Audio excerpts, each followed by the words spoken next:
L'onction à multiples rivières. Répète après moi, l'onction à multiples rivières. L'onction à multiples rivières. Amen. En anglais, the anointing, Pasteur David peut nous aider. L'onction à multiples rivières, plusieurs.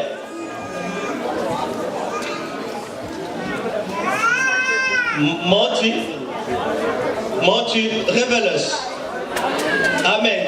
Dans l'onction à multiples rivières. Dis encore très fort l'onction à multiples rivières. Vous allez comprendre tout de suite ce que Dieu veut vous parler à travers ces sujets. Amen. Alors je vais vous inviter à prendre vos Bibles dans l'Évangile selon Jean. Je vais lire les évangiles. Je vais lire les paroles de notre Seigneur Jésus-Christ. Jean chapitre 4, à partir du verset 13, et nous allons prendre aussi Jean 7, verset 37 à 39, et pour finir, nous allons prendre Matthieu chapitre 6, à partir du verset 25. Gloire au Seigneur, vous y êtes? Je vais lire la parole de Dieu.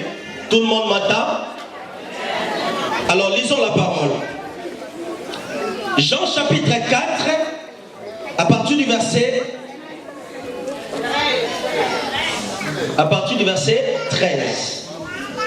Jésus lui répondit: quiconque boit de cette eau aura encore soif. Mais celui qui boira de l'eau que je lui donnerai n'aura jamais soif. Et l'eau que je lui donnerai deviendra en lui une source d'eau qui jaillira jusqu'à la vie éternelle. La femme lui dit: Seigneur, donne-moi de cette eau. Ça, c'est l'attitude que chacun de nous doit avoir. La femme lui dit: donne-moi alors de cette eau qui fera que je ne puisse plus avoir soif.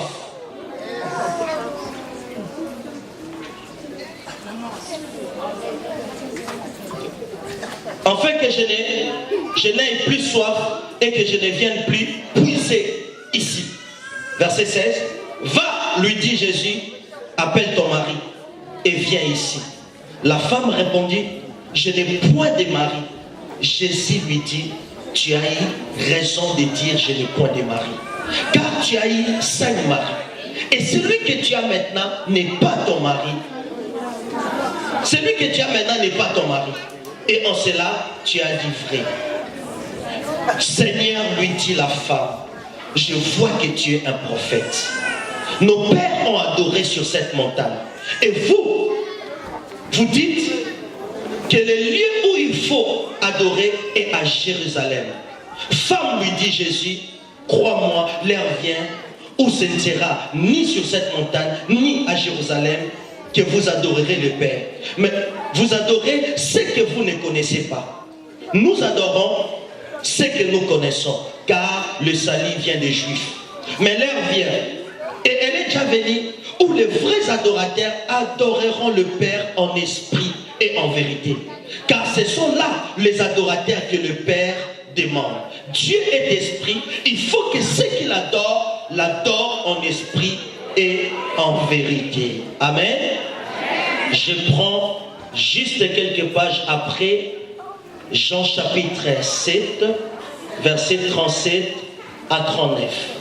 Et puis nous préparons Matthieu chapitre 6, verset 25. Jean 7, 37. Le dernier jour, le grand jour de la fête, Jésus s'est tenu debout, s'écria: si quelqu'un a soif, qu'il vienne à moi et qu'il boive. Celui qui croit en moi, des fleuves d'eau vive couleront de son sein. Soulignez cela. Celui qui croit en moi, des fleuves d'eau vive couleront de son sein. Amen. Comme dit l'Écriture. Le verset 39, ils disent de cela, de l'esprit que devait recevoir ceux qui croiraient en lui. Car l'esprit n'était pas encore, parce que Jésus n'a pas encore été glorifié. Je prends mon dernier texte, Matthieu chapitre 6, verset 25. Il est écrit, c'est pourquoi je vous dis, ne vous inquiétez pas pour votre vie, de ce que vous mangerez, ni pour votre corps, de quoi vous serez vêtus. La vie n'est-elle pas plus que la nourriture, le corps plus que le vêtement? Regardez les oiseaux du ciel, ils ne sèment ni ne moissonnent, ils n'amassent rien dans des greniers, et votre Père céleste les nourrit. Ne valez-vous pas beaucoup plus qu'eux? Qui de vous, par ses inquiétudes, peut ajouter une coudée à la durée de sa vie? Et pourquoi vous vous inquiétez au sujet du vêtement? Considérez comment croissent les lits des champs. Ils ne travaillent ni ne filent. Cependant, je vous dis que Salomon, même dans toute sa gloire, n'a pas été vêtu comme l'un d'eux. Si Dieu revêt ainsi l'herbe des champs qui existe aujourd'hui et qui demain sera jeté au four, ne vous vêtira-t-il pas à plus forte raison, Jean, paix de foi? Ne vous inquiétez donc point et ne dites pas que mangerons-nous, que boirons-nous, de quoi serons-nous vêtus? Car toutes ces choses, dis après moi, car toutes ces choses, ce sont les païens qui le recherchent. Est-ce que vous comprenez bien la parole du Christ? Je continue. Votre Père céleste sait que vous en avez besoin. Alors le verset 33, je termine là. Cherchez premièrement le royaume et la justice de Dieu, et toutes ces choses vous seront données par-dessus. Toutes ces choses vous seront données par-dessus. Amen. Alors suivez-moi parce que Dieu veut vous parler. J'ai intitulé mon message l'onction à multiples rivières. Nous voyons ici, dans les deux premiers textes que nous venons de lire, que Jésus exprime la même vérité, mais à des audiences différentes. Il exprime, il enseigne la même vérité, mais à des catégories de personnes. Premièrement, Jésus a exprimé cette vérité à une femme. À une femme qui est venue puiser de l'eau dans un puits.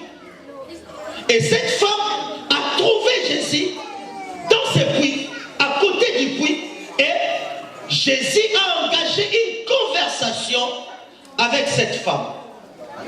Et pendant leur conversation, Jésus a enseigné, a relâché une vérité que vous et moi nous devons saisir. Deuxième catégorie, c'est la foule. C'était à l'occasion d'une fête des tabernacles.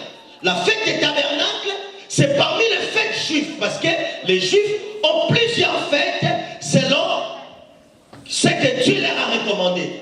Et pendant la fête des tabernacles, Jésus étant dans la fête, la Bible dit, le dernier jour de la fête, le Seigneur a crié, si quelqu'un a soif, qu'il vienne à moi et qu'il boive. Des fleuves d'eau vive couleront de son sein. Et les Écritures nous disent au verset 39 de Jean 7, que Jésus parlait de l'esprit que devait recevoir ceux qui croiraient en lui. Alléluia. Alors allons un peu dans la profondeur des choses pour voir cette eau dont Jésus-Christ parle. Il a parlé dans Jean 4 avec la femme samaritaine. Il parle de l'eau vive, que lui-même appelle l'eau vive. Et à la foule, il parle encore de l'eau vive. Que veut dire cette eau-là? Qu'est-ce que le Seigneur veut nous enseigner? La parole de Dieu dit dans Jean chapitre 8, verset 32, vous connaîtrez la vérité et la vérité vous rendra libre. Vous devez comprendre, Église, que notre liberté dans tous les domaines de la vie, dans toutes les dimensions de la vie, dépend de la connaissance de la vérité. Dieu dit dans Osée 4 et 6, mon peuple périt par manque de connaissance. La connaissance est un pouvoir. La connaissance est une puissance. La connaissance de la parole de Dieu nous donne la liberté de vivre notre destinée. La connaissance vous donnera la force et le pouvoir de dominer les forces des ténèbres qui bloquaient votre vie. La connaissance est un pouvoir. Dis, la connaissance est un pouvoir. La connaissance nous donne la liberté d'accomplir les desseins pour lesquels Dieu nous a placés dans ce monde. La connaissance nous donne l'autorité et le pouvoir de vivre la plénitude du plan de Dieu pour votre vie. Vous connaîtrez la vérité vous rendra libre. Est-ce que quelqu'un m'attend? Alors, qu'est-ce que Dieu veut nous enseigner? Alors, dans Jean 4, il dit à la femme samaritaine, pendant que cette femme a quitté sa maison, elle est venue dans un puits qui était le puits de Jacob, puiser de l'eau, comme d'habitude, tous les matins. La femme faisait la même démarche. Elle quittait sa maison pour aller puiser de l'eau dans ce puits-là et aller dans sa maison. Vous savez que l'eau représente en général dans les Écritures la parole de Dieu. On est d'accord? L'eau représente la parole de Dieu.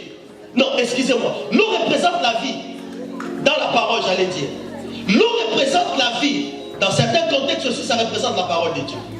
Mais ici, l'eau représente la vie. Le fait que cette femme quittait sa maison pour venir dans le puits, puiser de l'eau, cela nous parle des efforts consentis pour pouvoir gagner sa vie, pour pouvoir stabiliser sa vie, pour pouvoir vivre sa vie comme elle s'est devait. Parce que celui qui ne travaille pas ne peut jamais profiter de la vie au maximum. Et le travail que faisait cette femme de quitter sa maison pour venir puiser de l'eau était un travail logique et normal que tout le monde doit faire, parce que nous sommes appelés à travailler pour survivre, pour vivre et pour stabiliser notre vie. Mais hélas, cette femme, en venant ces jours-là, il a trouvé à côté du puits un autre puits. À côté du puits habituel, il a trouvé un autre puits. Il y avait un puits qui était à côté du puits habituel que cette femme venait tout le temps puiser de l'eau. Je suis venu vous parler de ce puits-là. Je suis venu vous parler de ce puits-là. Ce puits qui donne l'eau de la vie. Et cette eau-là, lorsque nous le buvons, nous n'aurons jamais soif. Alors, lorsque cette femme est venue, ce jour-là, il a vu un monsieur assis à côté du puits dans lequel elle avait l'habitude de puiser de l'eau. Alors la femme, Jésus engagea une conversation. Il lui dit, donne-moi à boire. La femme a reconnu que Jésus était un juif. Et à cette époque-là, les Samaritains et les Juifs n'avaient pas de bonnes relations. Ils n'avaient pas de relations. Alors la femme a dit à Jésus, toi qui es juif, me demandes-tu à boire? Nous les Juifs, nous les Samaritains et vous les Juifs, il n'y a pas de relation. Jésus lui dit, femme, si tu connaissais les dons de Dieu, si tu connaissais les dons de Dieu, et celui qui te demande à boire, tu aurais toi-même lui demandé à boire. Par cette parole, Jésus voulait attirer l'attention de cette femme sur le puits qu'il était. Jésus voulait attirer l'attention de l'humanité. Cette femme représente le monde. Cette femme représente le monde. Cette femme représente vous et moi. Jésus voulait attirer l'attention de la femme sur lui, non comme les Juifs, comme un Messie juif, mais comme le puits que cette femme avait besoin de puiser pour étancher sa soif, mais pour toujours. Il dit à la femme, si tu connaissais les dons de Dieu, excusez-moi, je transmets parfois la chair. Amen. Si tu connaissais les dons de Dieu et celui qui te demande à boire, tu aurais toi-même lui demandé à boire. Première leçon à comprendre, c'est que Jésus voulait attirer l'attention de cette femme à ne plus regarder à ces puits-là, mais à regarder à lui qui est le véritable puits, dans lequel nous devons puiser de l'eau, et cette eau-là, une fois que nous l'avons, étanchera notre soif et va faire en sorte que nous cessons de faire le même chose dans notre vie, mais que nous recevons les capacités surnaturelles qui vont bénir notre vie. Alléluia. Il dit, regarde, celui qui boit de cette eau aura encore soif. Le puits de Jacob représente notre travail de tous les jours. Le puits de Jacob représente les efforts que nous faisons tous les jours pour gagner notre vie. Parce que cette femme venait puiser de l'eau dans le puits pour étancher sa soif. Mais sauf que la soif n'est pas toujours étanchée, parce que chaque jour tu as besoin de revenir sur le même puits pour puiser de l'eau. Mais celui qui boira de l'eau que je lui donnerai, qui sort du puits spirituel qui est Jésus, n'aura plus jamais soif. Il dit, celui qui boit de cette eau aura encore soif, mais celui qui boira de l'eau, non seulement, écoutez-moi bien, étanchera ta soif, mais cette eau deviendra en toi une source qui jaillira jusqu'à la vie éternelle. Cette eau que Jésus-Christ nous donne, alléluia, deviendra une source. C'est-à-dire que l'eau que nous recevons de Jésus fait de notre vie une source de bénédiction pour le monde. Je déclare que Dieu n'a pas l'intention de bénir ta vie, mais Dieu veut faire de ta vie une source de bénédiction. Dieu veut faire de ta vie une source de bénédiction. Dis, je suis une source de bénédiction. Celui qui boit de cette eau aura encore soif, mais celui qui boira de l'eau que je lui donnerai n'aura plus jamais soif.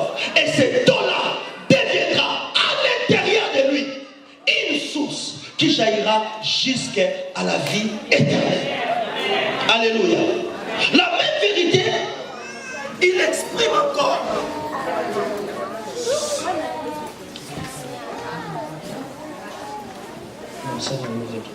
Amen. La même vérité, il exprime encore dans la fête des tabernacles. Il dit à la fête, si quelqu'un a soif, là il parle à la foule. Un autre jour, si quelqu'un a soif, qu'il vienne et qu'il boive des fleuves d'eau vive. Il appelle ça des fleuves d'eau vive couleront de son sein. Des fleuves d'eau vive couleront de son sein. J'aimerais vraiment que vous compreniez cette vérité avant d'aller plus loin. Sinon, vous vous ne comprendrez pas mon message. Des fleuves d'eau vive. Il parle des fleuves. Des fleuves qui doivent couler de nos seins. Qui doivent couler à partir de notre intérieur. Mais à condition que nous ayons soif. Si quelqu'un a soif, qu'il vienne et qu'il boive, des fleuves d'eau vive couleront de son sein. Et là, les Écritures disent, Jésus parlait de cela, de l'Esprit. Il parle de l'Esprit qui devait recevoir ceux qui croiraient en lui. Donc, quand le Christ parle de ces eaux-là, de ces fleuves qui coulent à partir de nos seins et qui jaillissent jusqu'à la vie éternelle, qui deviennent des fleuves d'eau vive qui coulent de nos seins, le Seigneur parle de Saint-Esprit. Il parle de l'Esprit. Amen. Il parle du Saint-Esprit qui nous donne son onction. C'est d'eau dont Jésus parle. Il s'agit du Saint-Esprit que tout croyant reçoit lors de la nouvelle naissance. Lorsque vous acceptez Jésus-Christ comme votre Seigneur et Sauveur, le Saint-Esprit vient habiter en vous, faisant de votre corps le temple du Saint-Esprit. Vous devenez le temple de Dieu. Et lorsque nous recevons cet esprit, qui est l'Esprit de Dieu, vous devez comprendre que le Saint-Esprit n'est pas une force. Le Saint-Esprit n'est pas une puissance. Mais le Saint-Esprit est une personne. C'est la personne de Dieu. Alléluia. Le Saint-Esprit donne la force, mais il n'est pas la force. Le Saint-Esprit donne la puissance, mais il n'est pas la puissance. Le Saint-Esprit donne l'onction, mais il n'est pas lui-même l'onction. Le Saint-Esprit est Dieu. Il est l'Esprit de Dieu. Et si vous lisez dans Jean chapitre 15, quand Jésus parle du Saint-Esprit, il parle du Saint-Esprit comme étant une personne. Il dit quand il viendra, il vous conduira. Il vous enseignera toute la vérité. Il parlera de moi. Il rendra témoignage de moi. Il vous rappellera tout ce que je vous ai enseigné. Il viendra pour me glorifier. Alléluia. Jésus lui-même faisait des miracles par la capacité du Saint-Esprit. C'est pourquoi Actes chapitre 10 verset 28 dit, vous savez comment Dieu a oint du Saint-Esprit et de force Jésus-Christ de Nazareth qui allait de lieu en lieu guérissant des malades et délivrant tous ceux qui étaient sous l'emprise de Satan. Alléluia. Donc ici, lorsque les Écritures, le Seigneur Jésus parle de l'Esprit, de l'eau vive, il parle de l'Esprit que vous et moi avons reçu. Il parle du Saint-Esprit. Combien croient réellement reçu le Saint-Esprit ici? Croyez-vous avoir reçu le Saint-Esprit? Si vous croyez, levez votre main. C'est une vérité incontestable.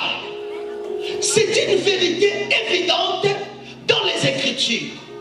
Que toute personne qui accepte Jésus-Christ comme Seigneur et Sauveur a reçu le Saint-Esprit. L'Esprit de Dieu est venu faire de ta vie sa demeure. Tu deviens l'adresse de Dieu en esprit. Si le monde veut voir Dieu, il le verra à travers toi. Parce que tu deviens l'adresse de Dieu. Tu es l'adresse de Dieu. Dis, je suis l'adresse de Dieu. Alléluia. Laissez-moi vous dire quelque chose. Dieu n'est pas au ciel. Dieu n'est pas au ciel. Mais Dieu est dans ton cœur. Dieu est en toi. Dis, Dieu est en moi. Dieu est en moi. Parle avec conviction que Dieu est à l'intérieur de moi. Les ciels, c'est son trône. Les ciels, c'est son trône. Mais il vit en toi. Et si le monde dans lequel nous vivons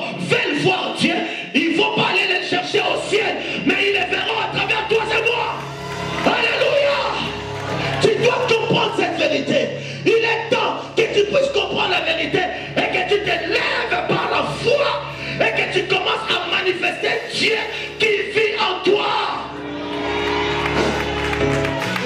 Tu ne m'as pas compris. Tu ne m'as pas compris. J'ai dit, il est temps que tu comprennes ces vérités et que tu te lèves par la foi pour manifester Dieu qui est en toi. Parce que Dieu n'est pas au ciel, mais il vit en toi dès l'instant où Jésus-Christ est venu habiter en toi.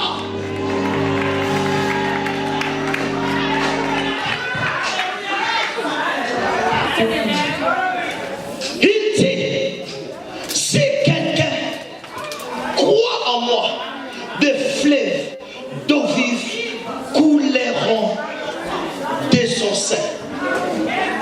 Alléluia. Ces fleuves-là, c'est ce que nous appelons l'onction. L'onction de Dieu. Dis l'onction de Dieu. Ou la puissance de Dieu. Alléluia.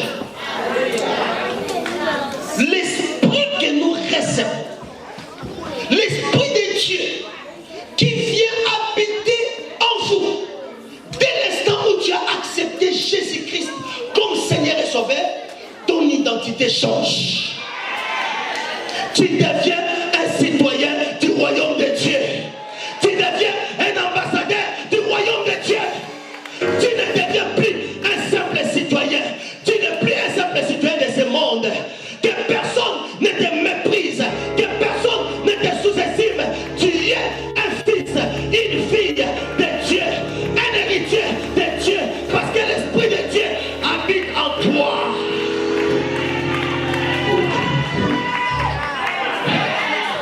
L'Esprit de Dieu habite en toi. Et si l'Esprit de Dieu habite en toi, qu'est-ce que ta vie va manquer dans ce monde? Parce que le monde appartient à Dieu. C'est ton Père à qui appartient ce monde. L'Esprit de Dieu habite en toi. Et cet Esprit qui habite en toi te donne un mandat, une mission à accomplir durant ton existence. C'est ce que tu dois comprendre. Laissez-moi vous expliquer les choses. Suivez-moi, vous êtes là? Balancez les bras si vous me suivez. Le Seigneur Jésus-Christ a dit ceci. Dans Jean 6, personne ne peut venir à moi si le Père qui m'a envoyé ne l'attire. Ne vous étonnez pas. Ne vous inquiétez même pas du fait que beaucoup autour de vous ne croient pas encore. Beaucoup cherchent à avancer des arguments. Ils nous critiquent. Ils disent votre Jésus ne fait rien. Ils disent toutes sortes de choses. Beaucoup insultent même Dieu. Insultent Jésus. Beaucoup ne croient pas. Que cela ne vous inquiète pas. Que cela ne vous perturbe pas. Parce que l'invitation vous a été donnée, mais pas à eux. Car croire en Dieu est un cadeau qui vient du ciel. Personne ne peut venir à moi si le Père qui m'a envoyé ne l'attire vers moi. Laisse-moi te dire que si tu crois, cela ne vient pas de toi. Tu as été attiré. Oh my God, tu as été attiré. Tu as été attiré. C'est le Père lui-même qui t'a attiré vers Jésus pour que tu crois à ces choses. Jésus-Christ a dit, je te loue Père, car les choses que tu as cachées aux grands et aux intelligents de ce monde, mais tu les as révélées aux petits enfants. Alléluia.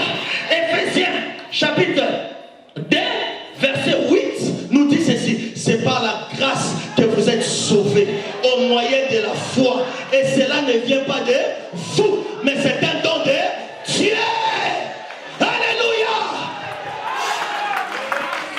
Donc croire en Jésus est un privilège que Dieu lui-même vous donne. Ne les banalisez pas. Ne les méprisez pas. Et ne laissez pas perturber par des gens qui ne croient pas. Ils n'ont pas reçu la même invitation que vous.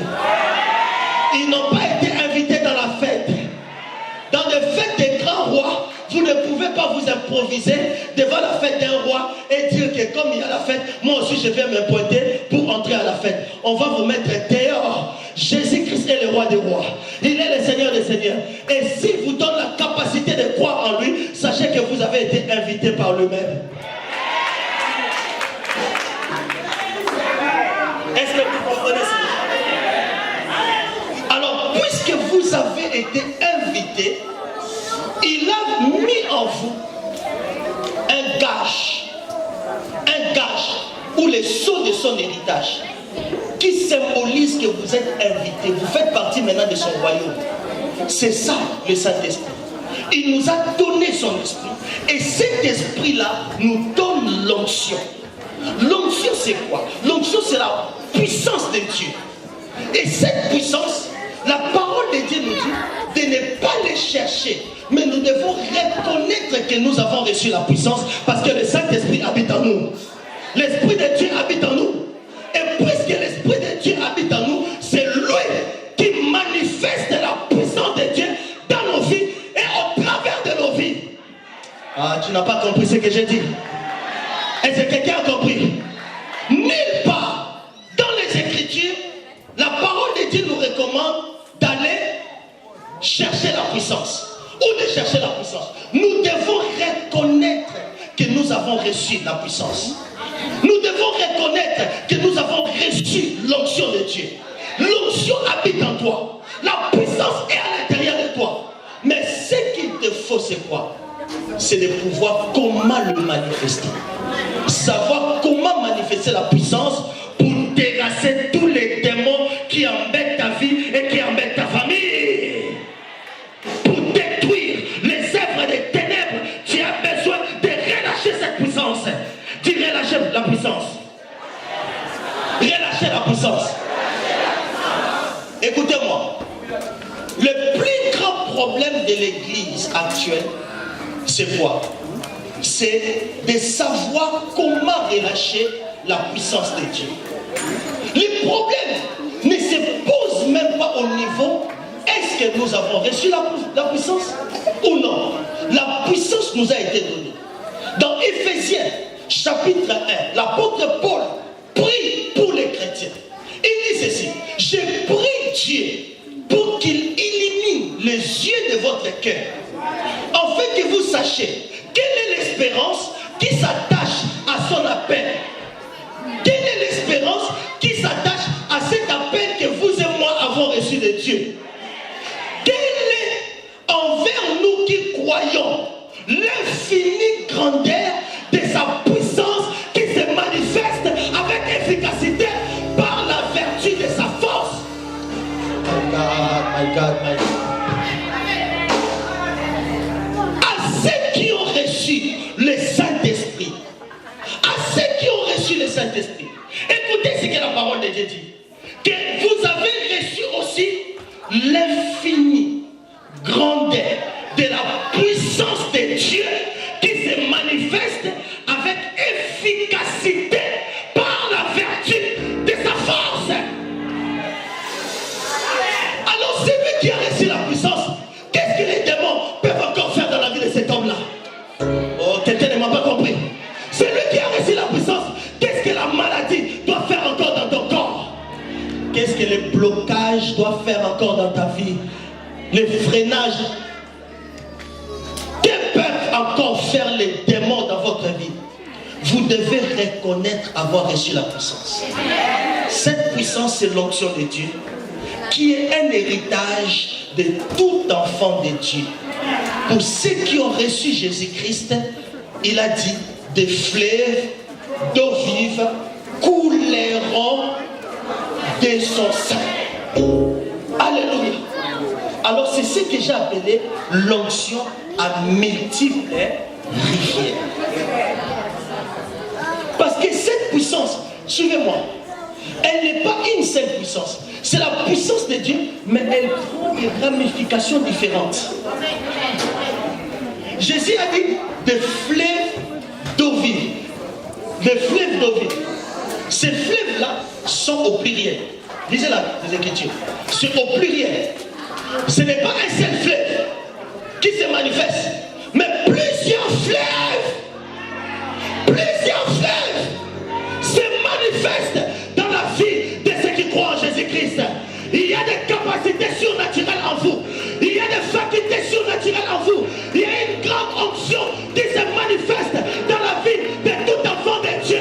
Il est temps que tu puisses reconnaître cette autorité que tu as reçue de Dieu et de pouvoir les manifester. Ça va dire alléluia.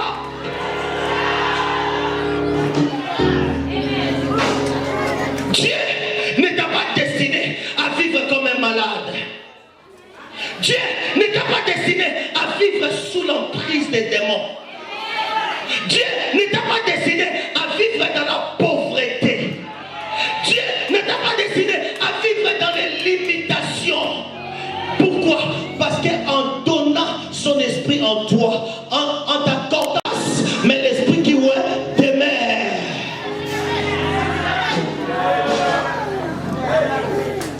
Est-ce que quelqu'un me comprend?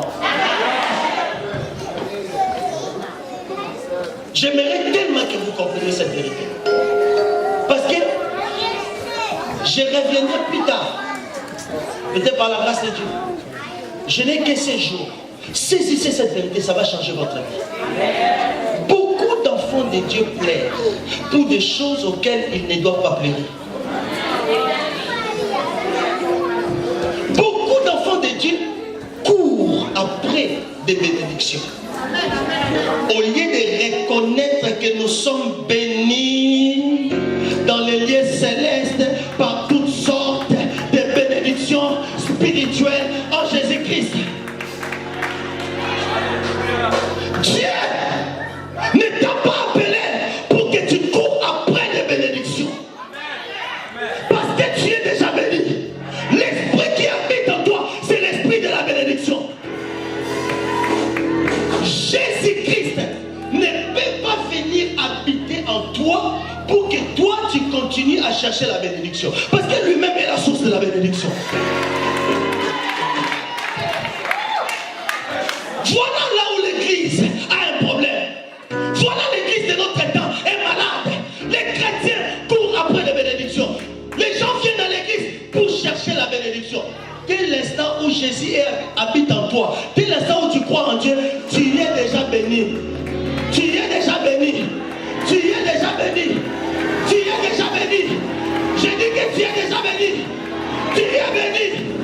Si tu crois à cela, que ton amen remplisse cette salle.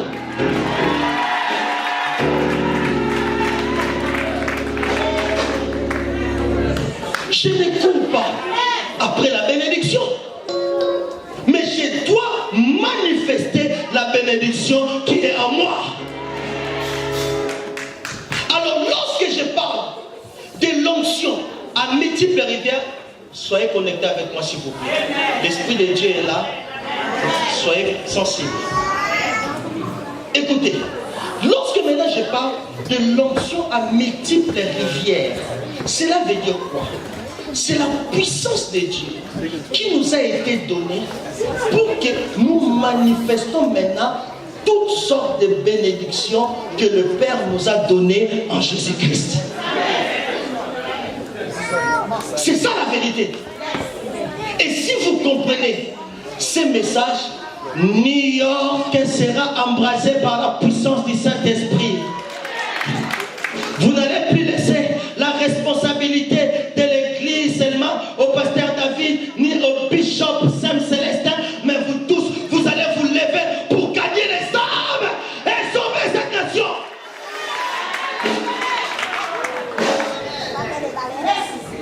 Cette puissance de Dieu ne vous donne aucune limite. Parce que Jésus a dit que ça jaillira jusqu'à la vie éternelle. Il a dit à la femme samaritaine que si tu continues à puiser dans ce puits, tu auras encore soif.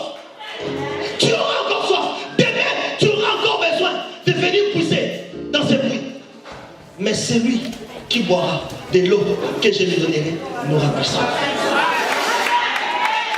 Celui qui boira de l'eau que je lui donnerai n'aura plus jamais soif. Et cette eau deviendra en lui. Non seulement, écoutez-moi, va étancher ta soif, dis ça va étancher ma soif. Mais cette eau deviendra en toi. En toi. Pas en dehors de toi. En En toi, c'est pourquoi j'ai dit Dieu est en toi. Dieu n'est pas au ciel. Le ciel est son trône. En toi, c'est tout deviendra en toi une source qui jaillira jusqu'à dans la vie éternelle. C'est-à-dire que jaillira jusqu'à la vie éternelle. Pierre, Jean, Jacques sont tous morts il y a longtemps, mais cependant, grâce à eux, l'Église a reçu, alléluia, le fondement que nous avons. Paul n'est plus avec nous, mais grâce à ces gens-là, parce qu'ils avaient reçu l'Esprit de Dieu, et l'onction a coulé. Les hommes moins passent, mais l'Esprit qui moins demeure. Tu es moins par Dieu pour accomplir une mission sur la terre. Je dis que tu es moins par Dieu pour accomplir une mission sur la terre. Ton existence n'est pas le fruit du hasard. Ce n'est pas par hasard que tu te retrouves dans ce monde. Tu as une mission à accomplir dans ce monde. Et pour accomplir cette mission, tu as besoin de comprendre cette vérité. Tu dois comprendre cette vérité. L'Esprit de Dieu doit venir sur toi. Et cet esprit qui vient sur toi va te donner la puissance de Dieu. Et la puissance manifeste plusieurs fleuves, plusieurs rivières dans ta vie. Alléluia.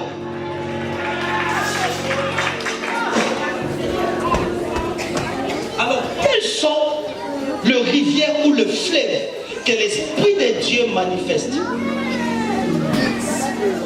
Sachez toujours que la réception du Saint-Esprit, c'est pour bénir ta vie. La bénédiction est contraire à la malédiction.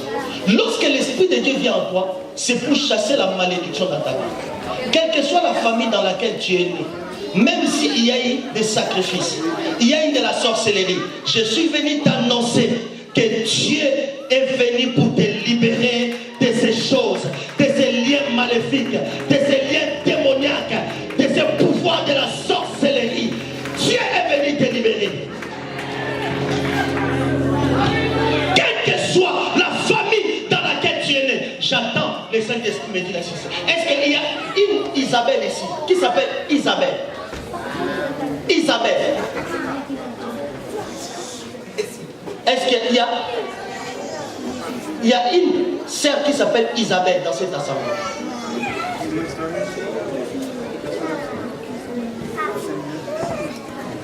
Vous, c'est vous, Isabelle.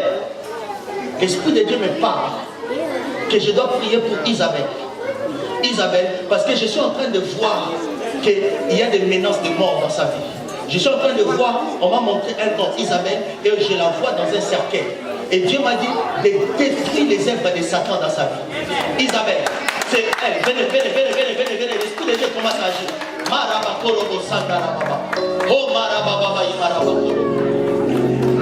Dieu est en train de détruire les œuvres de Satan. Les œuvres de Satan dans votre vie.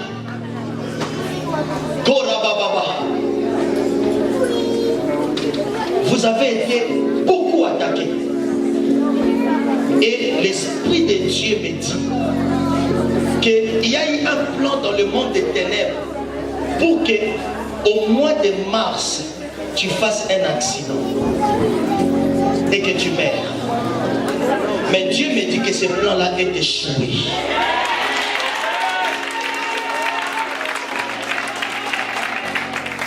L'Esprit de Dieu me fait voir que le monde des ténèbres a attaqué ta vie maritale. Tu es divorcé? Non. Où est ton mari? Il est où? Venez, je vais prier pour vous. Si vous êtes...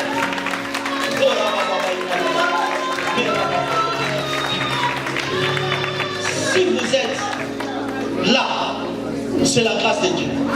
Parce que le monde des ténèbres avait attaqué votre mariage. Pour que vous vous séparez. C'est la grâce de Dieu qui vous a soutenu. C'est la grâce de Dieu qui vous a gardé. Il y a eu plusieurs choses dans votre vie. Et à un moment donné, vous avez le contrôle de l'un de vos enfants. Vous a échappé. Vous voyez de quoi je parle? Le contrôle de l'un de vos enfants vous a échappé. C'était les ténèbres qui voulaient perturber votre famille, perturber votre vie. Mais Dieu me dit ceci. c'est fini le règne des ténèbres. Tout ce qu'ils n'ont pas pu faire dans le passé, ils ne pourront plus le faire dans le futur. Vous resterez soudés au nom de Jésus-Christ. Messieurs, je vois que Dieu vous a épargné d'une opération.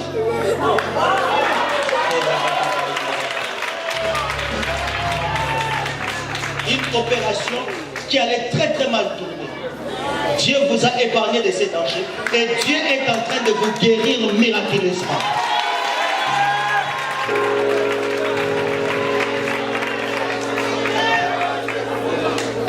Vous voyez, ce que je suis en train de faire, on appelle ça fleuve prophétique ou rivière prophétique.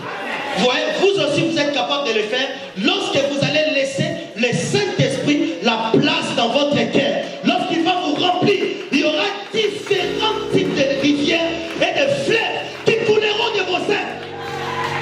Parce qu'il a dit, celui qui croit en moi, des fleuves d'eau vive couleront. Alléluia. Il a dit à la femme samaritaine, celui qui boit de cette eau aura encore soif, mais celui qui boira de l'eau que je lui donnerai n'aura plus jamais soif. Et cette eau deviendra en lui une source qui jaillira. Ça va jaillir à l'intérieur de toi. Ce sont les œuvres que le Saint-Esprit va accomplir à travers toi. Il y a les œuvres surnaturelles, mais il y a aussi les œuvres naturelles. Alors il a dit à la femme, va appeler ton mari. La femme a dit, je n'ai pas de mari. Jésus a libéré une rivière prophétique dans la vie de la femme. Il lui a dit, tu en as eu 5. Et celui que tu as maintenant n'est pas ton mari. Vous voyez, la rivière prophétique. Cette rivière sert à rétablir ou à stabiliser notre vie. Quand Dieu prophétise sur toi, à travers son serviteur, c'est pour amener la stabilité dans ta vie. Je déclare que si dans votre vie, les démons étaient en train de jouer avec votre vie, cet après-midi, finis cette histoire. Levez vos mains, fermez vos yeux.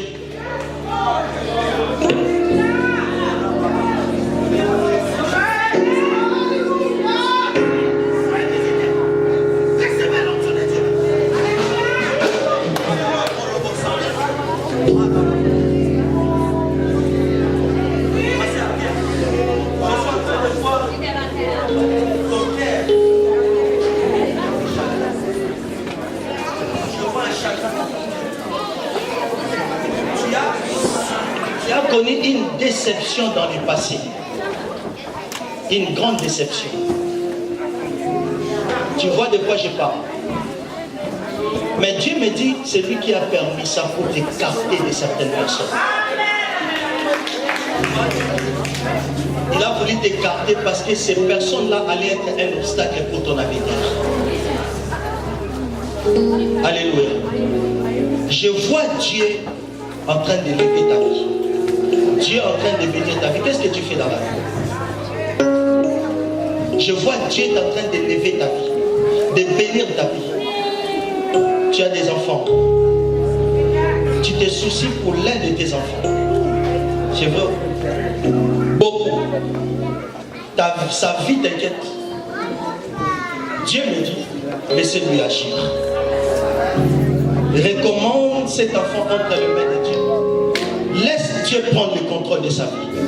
Tu ne peux pas y arriver toute seule. Laissez Dieu agir. Amenez encore la sœur. Amenez encore. Venez, venez. Tu as besoin d'une très grande onction. Lève tes mains. Lève tes mains. Allez, reçois cela, reçois. Holy Ghost. Power. Jesus mighty name. Sois libre. Sois guéri. Sors de cette tombe. Au nom de Jésus-Christ. Sors de cet homme. Je brise ces cercueils que je vois. Allez, sors. Être dans la joie. Reçois l'onction du Saint-Esprit. Reçois l'onction de Dieu. Dieu m'a dit de prier encore pour elle. Il t'arrive de beaucoup travailler et d'être fatigué. Tu n'as pas le temps vraiment de prier comme tu veux. D'être très fatigué par le travail. Et tu n'as pas vraiment le temps de prier comme tu voulais. Et le Seigneur te donne. reçois l'onction de Dieu. Que Dieu te visite. Que Dieu te visite. Que Dieu te visite. Au nom de Jésus. Laissez-moi terminer le message. Est-ce qu'on peut acclamer le Seigneur? Et puis je vais prier pour vous. Voyez, lorsque vous recevez le Saint-Esprit, vous êtes capable de faire ce que Jésus a fait. Donc le Saint-Esprit en vous donne des capacités. Dis des capacités. Et ces capacités sont des capacités surnaturelles et des capacités naturelles. Est-ce que quelqu'un me comprend? Alors je vous ramène dans le texte de Matthieu où Jésus a dit ceci. Jésus voulait simplement nous dire dans le texte de Matthieu de ne pas faire de nos besoins une priorité. Nos besoins de manger, de la nourriture, de se vêtir ne doivent pas être une priorité pour les enfants de Dieu. Parce que l'esprit que nous avons reçu nous donne les capacités de tout avoir dans ce monde. Et notre rôle, c'est d'abord de chercher le royaume et la justice de Dieu. Et nos besoins, c'est Dieu qui s'en occupe. C'est Dieu qui s'en occupe. Beaucoup de chrétiens ont fait des besoins leur priorité. Ils viennent à l'église pour chercher le mariage. Ils viennent à l'église pour chercher le miracle. Alléluia. Ils viennent à l'église pour chercher le bien de ce monde. Oh, Dieu a dit ceci, que ces choses-là, ce sont les païens qui le recherchent. Mais vous cherchez premièrement le royaume et la justice de Dieu. Et toutes ces choses vous seront données. Les miracles t'appartiennent. La guérison t'appartient. Les bénédictions t'appartiennent. L'élévation t'appartient. Les succès t'appartiennent. La réussite t'appartient. Somebody say alléluia. Un enfant de Dieu ne fait pas des besoins ses priorités. C'est Dieu qui est sa priorité. C'est chercher Dieu qui est sa priorité. Je viens à l'église pour chercher la face de Dieu. Je viens à l'église pour chercher à connaître Jésus. Sois béni. Et mes besoins, c'est Dieu qui s'en occupe. Mes problèmes, c'est Dieu qui s'en occupe. Plus moi, je cherche Dieu, plus lui, il s'occupe de ma famille, il s'occupe de mes finances, il s'occupe de ma santé, il s'occupe de toutes mes affaires. Moi, mon rôle, c'est de chercher le Seigneur. Et lui, son rôle, c'est de s'occuper de mes besoins. C'est pourquoi il dit, ne vous inquiétez pas de ces choses. Car votre Père sait que vous en avez besoin. Mais ce sont les païens qui la recherchent. Mais vous cherchez premièrement le royaume et la justice de Dieu. Et toutes ces choses, dans toutes ces choses, c'est quoi? Les bénédictions, les finances, les maisons, la prospérité, l'épanouissement vous seront donnés. Si tu crois cette parole, que cela arrive dans ta vie au nom de Jésus-Christ. Que cela arrive dans ta vie au nom de Jésus-Christ. Que cela arrive dans ta vie au nom de Jésus. Dieu va s'occuper de tes besoins maintenant. Fais cette prière. Dis après moi, Seigneur, je décide de chercher premièrement le royaume et ta justice. Et le reste, c'est toi qui s'en occupe. Dieu prendra soin de ta famille. Dieu prendra soin de tes affaires. Dieu prendra soin de tes enfants. Dieu prendra soin de ton travail. Au nom de Jésus. Est-ce que quelqu'un me comprend? Est-ce que quelqu'un me comprend? Il va prendre soin de ta vie. Il te dit, toi, chercher premièrement le royaume. En cherchant le royaume, Dieu s'occupe de ta vie. Dieu s'occupe de tout ce qui t'appartient. Alors écoutez-moi, je vais donner 3 clés.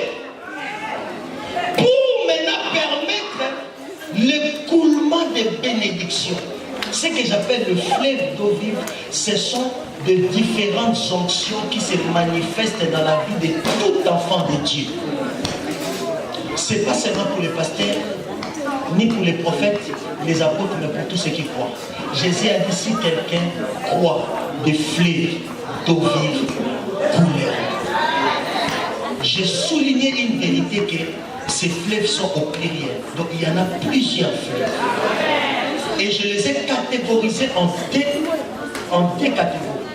Il y a des fleuves surnaturels, il y a la dimension surnaturelle et la dimension naturelle. Quelqu'un me comprend? C'est cette puissance qui émane de vous, qui coule de votre sein. Alors dans la dimension surnaturelle, il y a des clés que j'appelle les lois spirituelles que vous devez pratiquer pour permettre la manifestation de ces choses. Nous cherchons la bénédiction, mais nous oublions une chose, que chaque bénédiction de Dieu est attachée à une loi spirituelle. Chaque bénédiction. Ce que je viens de vous dire, on appelle ça la loi de la priorité. C'est-à-dire que lorsque vous faites de Dieu votre priorité, Dieu s'occupe de votre vie. C'est la loi de priorité. Maintenant, dans ces textes, Jésus nous a donné 3 clés. Il y a plusieurs clés. Pour permettre cet écoulement de fleuves dans votre vie. Les fleuves sont en vous dès l'instant où Jésus-Christ est venu habiter en vous. Mais son écoulement, son relâchement dépendent de la connaissance des lois spirituelles. Dans Jean chapitre 4, Jésus a donné une loi que j'appelle la loi de l'adoration. La loi de l'adoration. Regardez bien ces textes. Vous allez voir que la conversation de Jésus et la femme samaritaine était finie par l'enseignement sur l'adoration. Pourquoi c'est là? Quel rapport y a-t-il entre le coulement d'eau vive avec l'adoration? Parce que pour permettre à ce que la bénédiction de Dieu puisse se manifester de façon tangible, réelle dans votre vie, vous devez cultiver une vie d'adoration.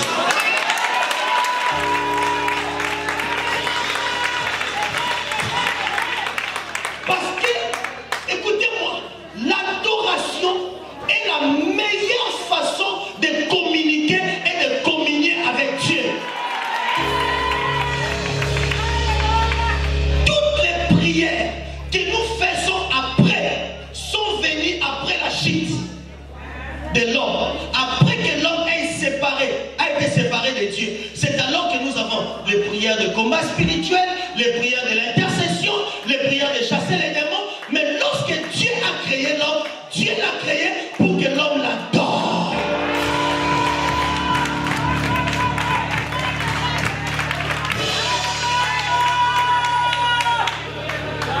Nous quittons la dimension de l'intimité à la grande intimité avec Dieu que lorsque nous cultivons une vie d'adoration.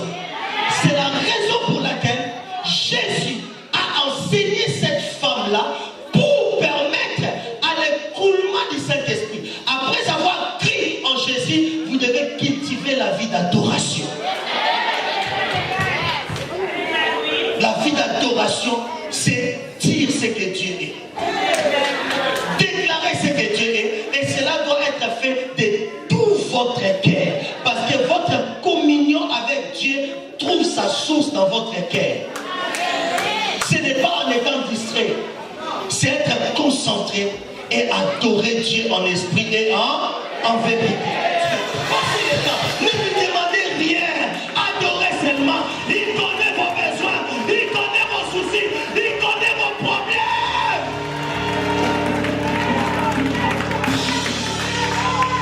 C'est la raison pour laquelle Jésus a dit, lorsque vous priez, ne multipliez pas de vaines paroles. Car votre Père qui est dans les cieux connaît de quoi vous avez besoin. Vous, adorez seulement. Adorez seulement. Adorez seulement. Alléluia. La